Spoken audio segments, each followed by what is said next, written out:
Hey guys, Keith here. All right, it's time for another release video, 2018.11. Last one I did was 2018.7, so we're going to cover 8, 9, 10 and 11 in this particular video. So here's my cut down list of changes. There's one bug I'll touch briefly on, the rest I'm just going to talk about the enhancements. You'll get a feel for it, and I'll start with the oldest release and move forward. So adding an option to the loop event playlist when you start them, to loop the event playlist when you start them. This is a scheduler enhancement, and to be honest, it's mostly useful for events. So if you're adding an event in here, and while I'm at it, I'll demonstrate one of the events. Doesn't really matter what event. So basically now at the bottom here, you've got these run event playlists. Now event playlists are this sort of playlists that you would play when an event occurs. So someone presses a button, breaks a beam, trips a motion sensor, does something with your input pup, etc. You want to play a playlist. Now, generally speaking, you want to play the playlist just the once. So you want to, make your ghost make a funny sound, or flash its eyes, or I don't know, whatever you want to do. But every now and then you might want to actually cause it to continue to do that until another event is fired. Like someone enters a light tunnel, and when they exit the light tunnel, you want to turn the lights off. And so in that case, you want to actually play the playlist in a looping mode. And then obviously you'd need another event at the end to actually go back and stop that playlist. So now there is these 3 new versions here, which are the same as these 3, except they have the looped option. And so when they trigger, they will force them to loop around and keep going over and over again until another event occurs to stop them. So that's what that enhancement's all about. Canvas blend mode and a transparent option to the off effect. Okay, so this is an xLights thing. And this is, to be honest, I introduced this in part in response to something that Kevin was doing with trying to get an atom to spin. And you're actually going to see a few things come out that relate to this. So let's add a bunch of layers. I don't know, is that about 7 or 6 layers? There we go, onto our matrix. And so I don't know, let's put a butterfly down. Let's throw this text. Let's throw some text. Okay, we'll say hello. We'll make that text an unmask so that the text is in colors. And let's throw, I don't know, some balls on top of it. Okay, and let's imagine I wanted to spin the whole thing. Now I could go through and I could spin each one of these, or if I went in here and I said, just spin this, go 1 clockwise, you'll find it just spins the balls, which is not actually what I want. Reset that. So what if I wanted to spin it all? Well, what I've added is I've added something to the off effect. So you can come in to the off effect, and not surprisingly that's drawing as black. But if you set it to transparent, which is effectively draw black but don't actually draw black, so it doesn't actually do anything at all. But one of the cool things that it does do is I can come up here and I can rotate it, but nothing's happening. Well, that's because at the moment I'm rotating a transparent effect on top of all of these other effects. And so obviously these things are just coming through, and the fact that I'm rotating it makes no difference. But if I change this mode up here to be a canvas mode, now what happens is it actually rotates everything underneath it. And the reason that happens is what the canvas mode says is render everything below this particular off effect onto the off effect, and then I rotate the off effect, and that has the effect of actually rotating everything.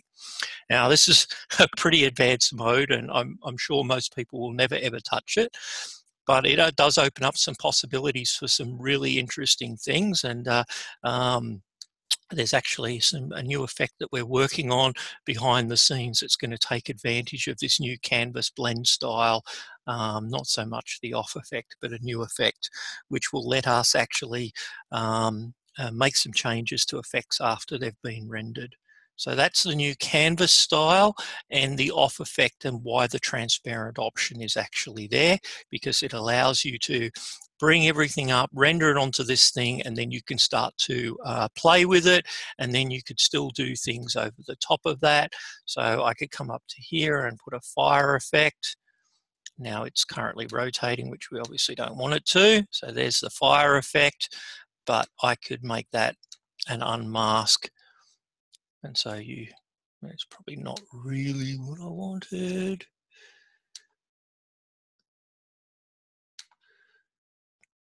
2 on 1, maybe it's 1 on 2.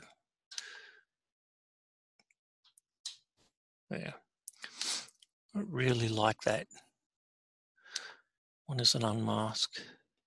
Anyway, you can see that everything below it is spinning, and the fire is then laid on top of it, and obviously you can control exactly how that plays out. Anyway, some interesting, more advanced options there that people can start to play with. Phoneme placement when breaking down words. Okay, so this is something Gil was working on. So let's put a timing mark in.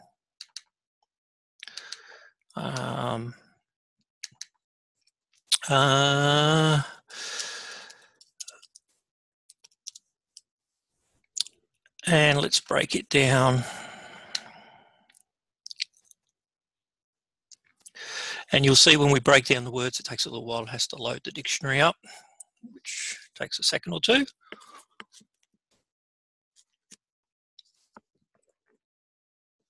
We need a smaller dictionary. People have got to start using simpler words.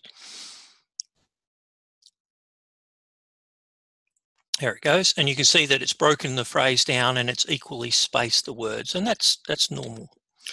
If I go down and break down the words now, yeah, you'll see that what it used to do historically was it broke it all down in a way where all the phonemes were equally spaced across the word.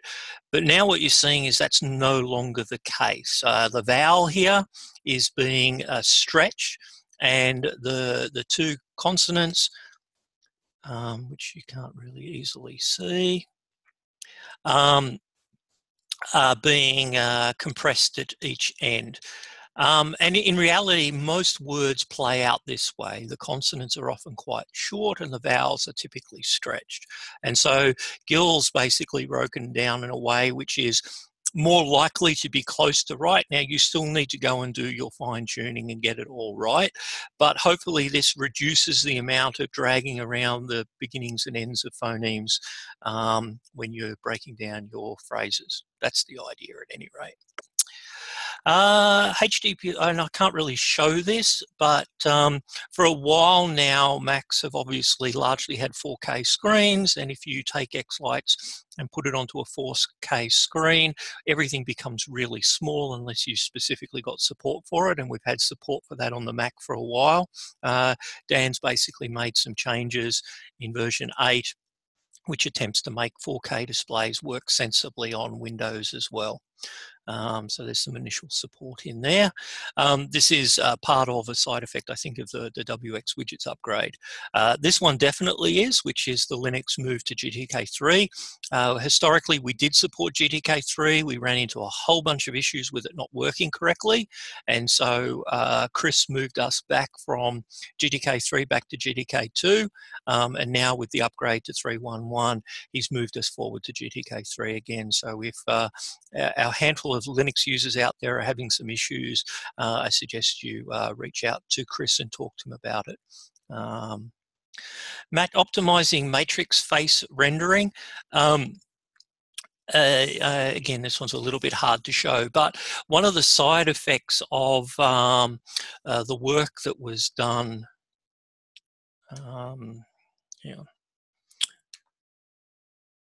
in the faces here. Yeah, let's add a new matrix face. Does it really matter what I'm going to call it? Because I'm not going to keep it. If you click on download images here, it reaches out across the internet and finds a whole bunch of faces. Now, one of the downsides of this is that unfortunately, those that have created these images have decided to go with really, really large image sizes. And some of them do shrink down kind of okay if you've got smaller elements. I really wish that people would produce a larger array of actually deliberately low resolution, because they actually don't all scale down really well. But one of the downsides of having such large images is also that the face effect, every frame has to take that large image and shrink it down to the size of your particular element. And that's actually a reasonably computationally intense process. And consequently, the rendering of faces has really slowed down as a result of all of these really large image files. And so I introduced some changes in version 9, which attempts to minimize the impact of that. And what it does is it actually caches the downsized image and tries to minimize the impact that that has on your render times. So hopefully some people are seeing the benefit of that. The xCapture tool, I'm not going to go into the xCapture tool. There is a video that I did publish on my YouTube channel which talks about the xCapture tool.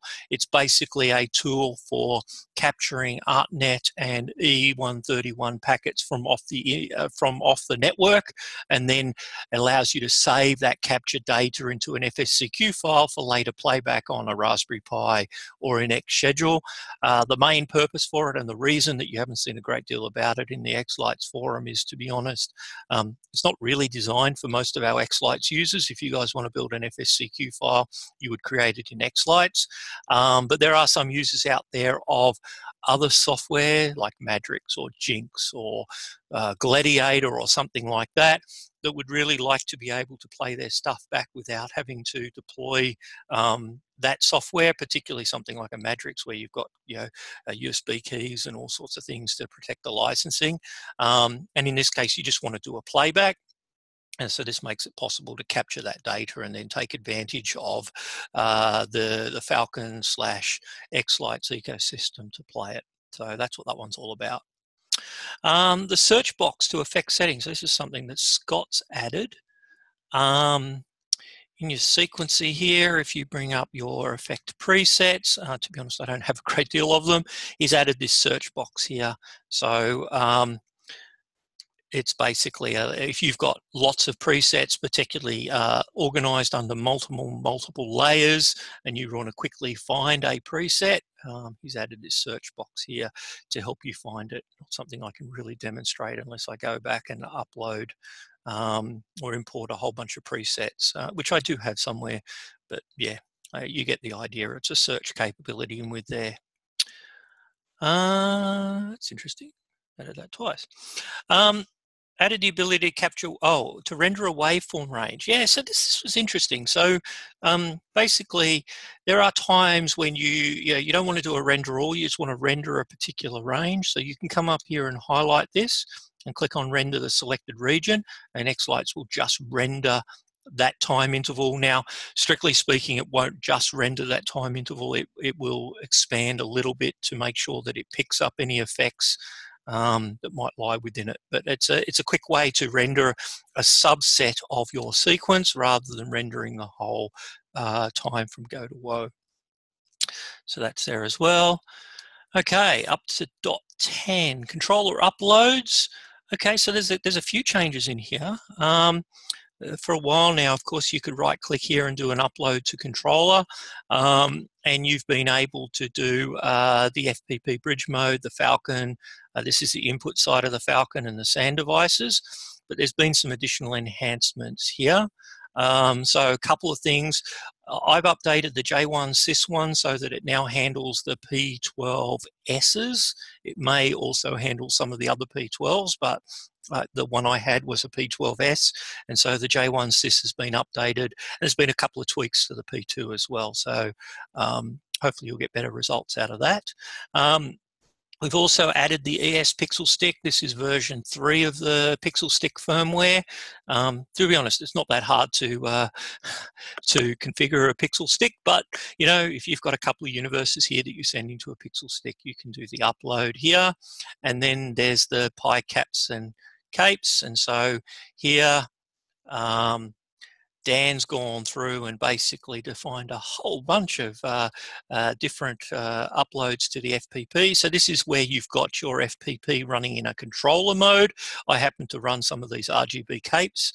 And it will upload your configuration. Now, I'm pretty sure this is true. These things continue to require you to follow some rules around how you configure your props. If you take advantage of some capabilities on the controller, like on the Falcon, things like virtual strings, or you do some funky things with chaining props together in, you know, like in the middle of my Megatree on the 5th string, I've got a star on top, etc. The uploads generally don't work very well. But if you follow some simple rules, in the setup, and I won't go into them here because I've covered them before in videos around uploading to controllers, you can actually pretty much avoid a lot of the configuration on the controller. And the biggest problem that people experience, whereas they configure xLights one way and they configure their controller slightly differently, and then they don't get the results that they expect. So if you can take advantage of uploading to controllers, it makes a huge difference. I've had situations where I've configured a controller in less than 30 seconds from scratch, just because all I had to do was do a quick upload to it and the controller just worked first time. So it's a really powerful technique to get into if you follow those rules. And if you really, if you're not aware of those rules, there is a video. Probably the best place to start is on videos.xlights.org. Configuring Falco controllers from xLights. This video, it's a little bit dated now, it's a little bit old, but to be honest, not a lot has changed, and the rules definitely haven't changed that you need to follow. You do need to consider when you're using things like the J1 syses and the like, that they themselves have constraints. You know, you can't have multiple protocols on, you know, a different protocol on each port or things like that, which, you know, something like the Falcon can do. So there are, you have to stick within the limitations of the controller, as well as some of the rules that we've put in place around the upload.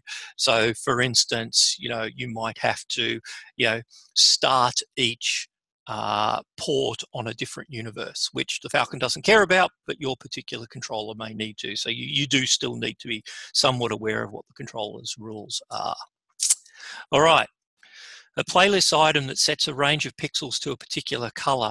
Now this is part of the scheduler. We'll just go in here, and this is in advanced mode, so there is now an add set color.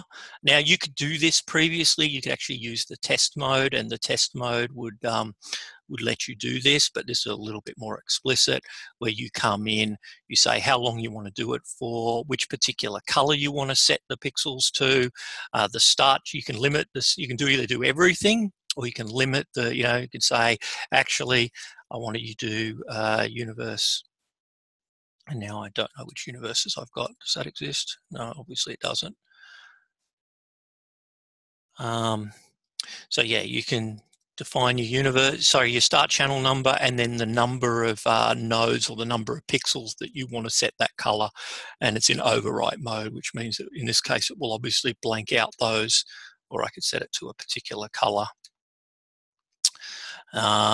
And obviously, yeah, you can play with the priorities and all that sort of stuff. So yeah, just so if you've got, this can be useful if you want to set up a thing where you set up an event, the event wants to play a playlist, you just want to set the pixels on a particular prop to a particular color. You can set up a playlist item with one of those things, and you don't need to create a sequence at all. You can just play the pixels set to a particular color for a particular period of time, something like that.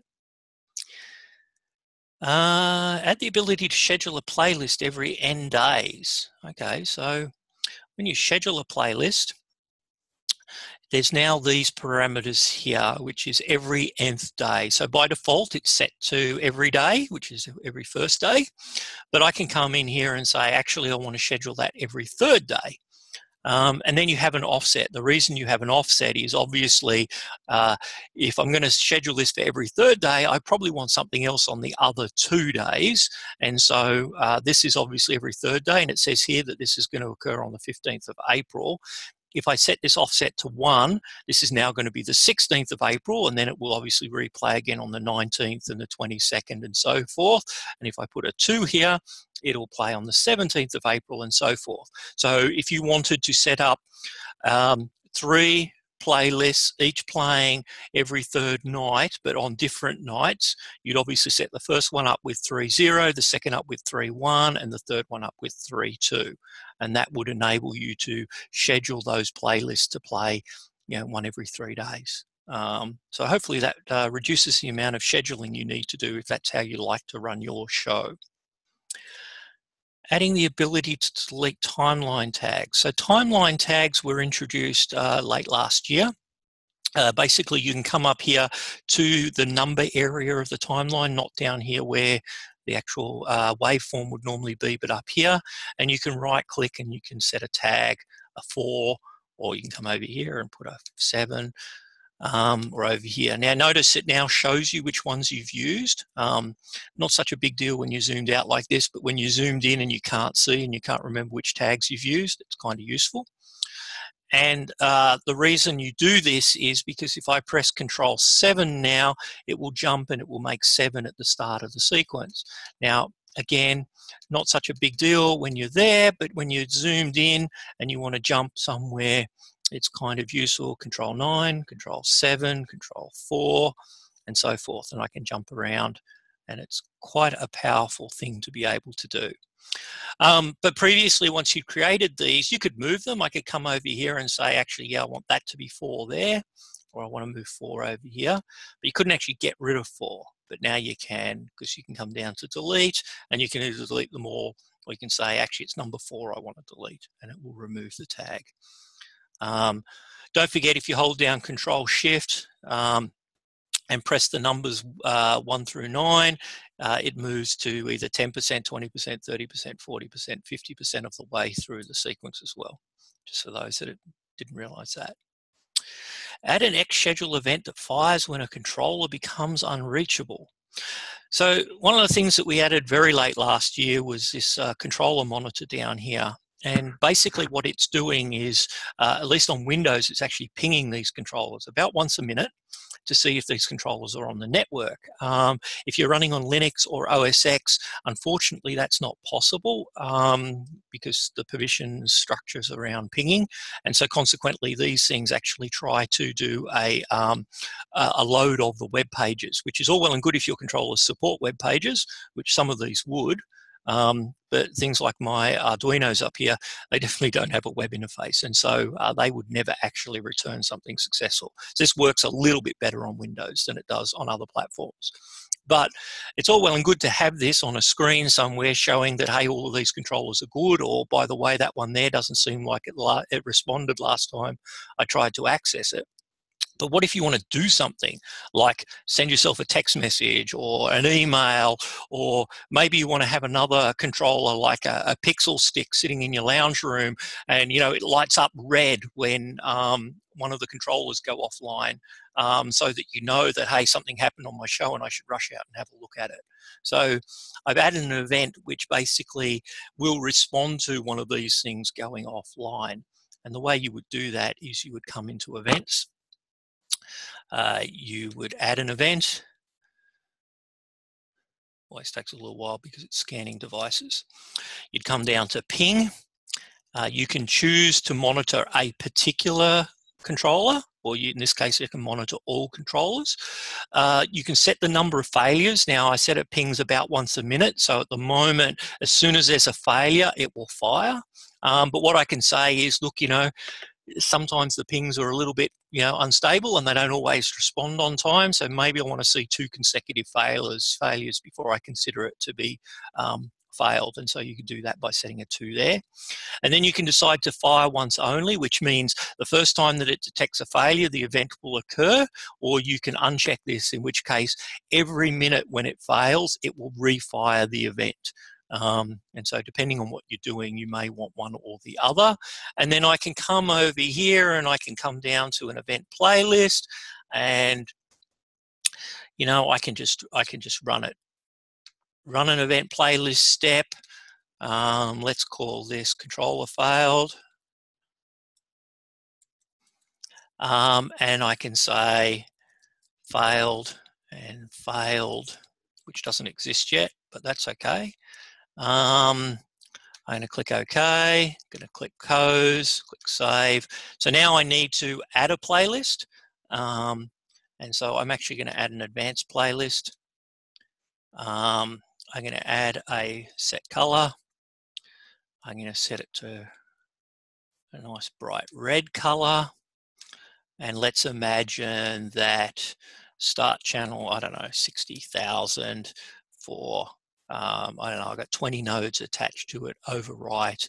And for, I said this happens every minute, so let's do it for 55 seconds. Sorry, I think it's just 55. So what it's going to do is it's going to set channel 60,000 for 20 nodes, so 60,060. It's going to set it to red for 55 seconds. That's how long it's going to play for. Where did that go? There it is. It's set there at 55 seconds. So when one of these controllers becomes unreachable, it's going to turn those pixels red for 55 seconds. I'll then turn off for 5 seconds, and then if it's still failed, they'll flash red again. So I will know when one of my controllers in my show goes offline without me having to run outside and take a look periodically. That's perfect use for something like a pixel stick or something. So yeah, all right, an interesting idea. This one's flagged as a bug, but I thought it was worth mentioning. In the Marquis Effect, for those that don't know the Marquis Effect, where's my matrix?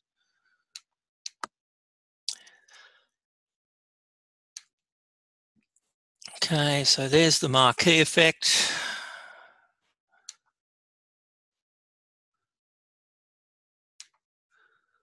What's it doing? Sorry, oop, didn't mean to do that.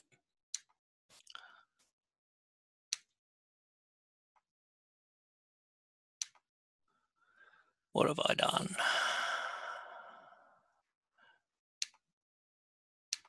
Set that to none.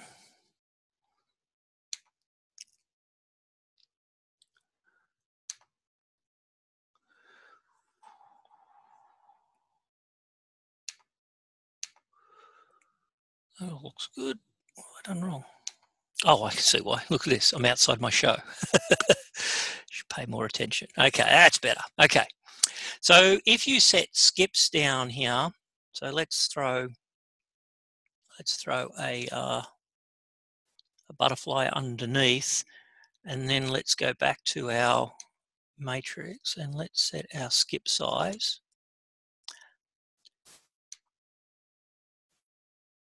All right, and let's go back down to here. You'll notice that the skips, the blackness in those skips doesn't actually overwrite the butterfly effect, so the butterfly effect bleeds through. That didn't used to be the case. What it used to do was it actually acted like there was a blackness in it. So you can see here the blackness that's appearing here. That's how the skips used to show up. They used to show up as blackness rather than being transparent and letting what was through behind it. And quite rightly, I think Dan considered that to be a defect. If you're going to do a skip, it should let through whatever was underneath it. And so he's changed it to make sure that works. The -C and -X command line options. So I don't think many people realize this. But if you go to the command prompt and go to program files /xLights, you can actually run xLights from the command line, and You can do things like, you can put a -W option on this. The -W option actually resets xLights back to its very fresh install state, gets rid of all those save settings and everything. If your xLights is really acting up, it can be a useful way to reset things. But in this case, Chris has added a -C option, or a /C, which is, he's only built, I think, in Linux, so that's why it's not working here. So you're not seeing it. But what it will do on Linux is that -C option would actually launch xCapture. So even though you're running xLights, it would actually go and launch the xCapture executable, and the -S option would run,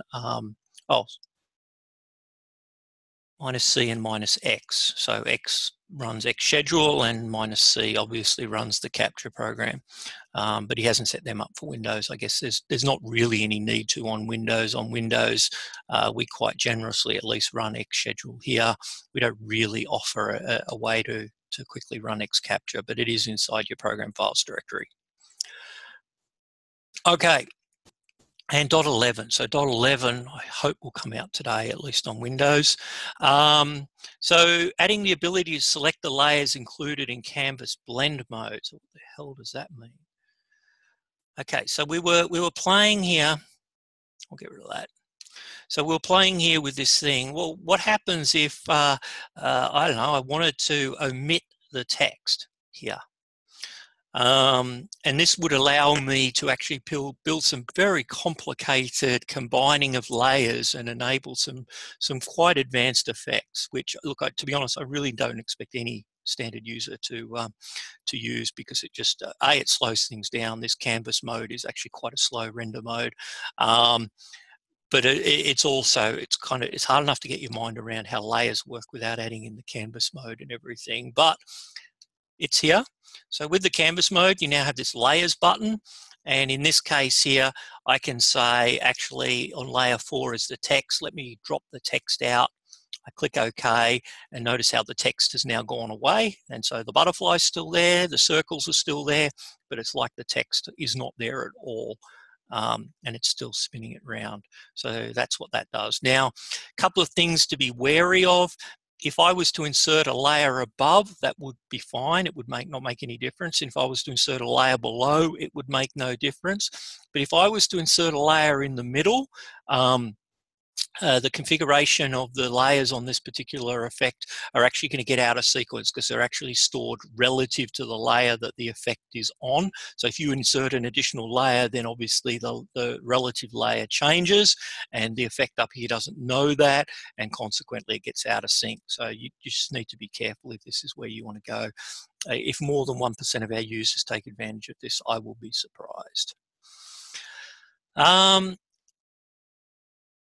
Update FPP to support V2 channel output. Yeah, okay. So this is, again, this is Dan. Dan's been playing with, for those that aren't aware, Dan's been spending a bit of time working on the FPP code base. He's been building some controllers based on using FPP as the actual controller firmware. And along the way, he's made some pretty significant enhancements to both the performance of FPP and also the support, particularly of the BeagleBone, which means he's got a lot closer to the FPP code base than I am. I looked at the FPP code, but I must admit I've never changed it.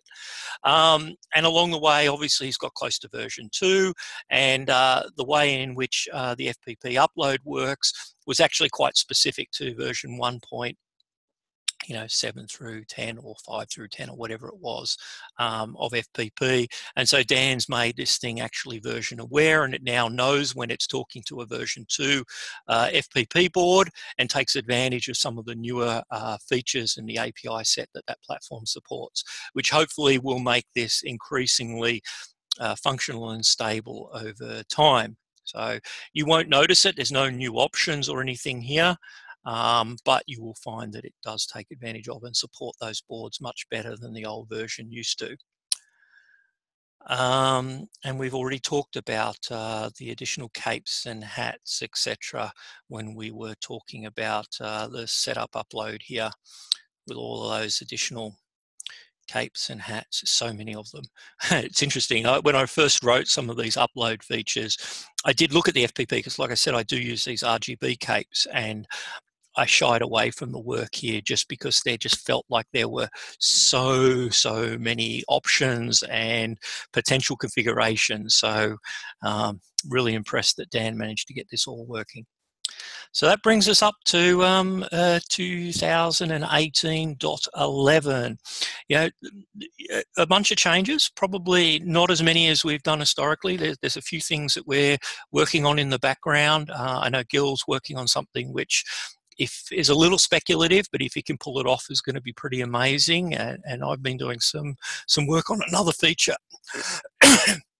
which again, if we can pull it off, hopefully will be a bit of a game changer, particularly for our newer users who are looking for simplicity rather than necessarily just lots and lots of options, etc. So hope you enjoy it, guys, and I guess we'll be back in a few releases time with another video. Cheers.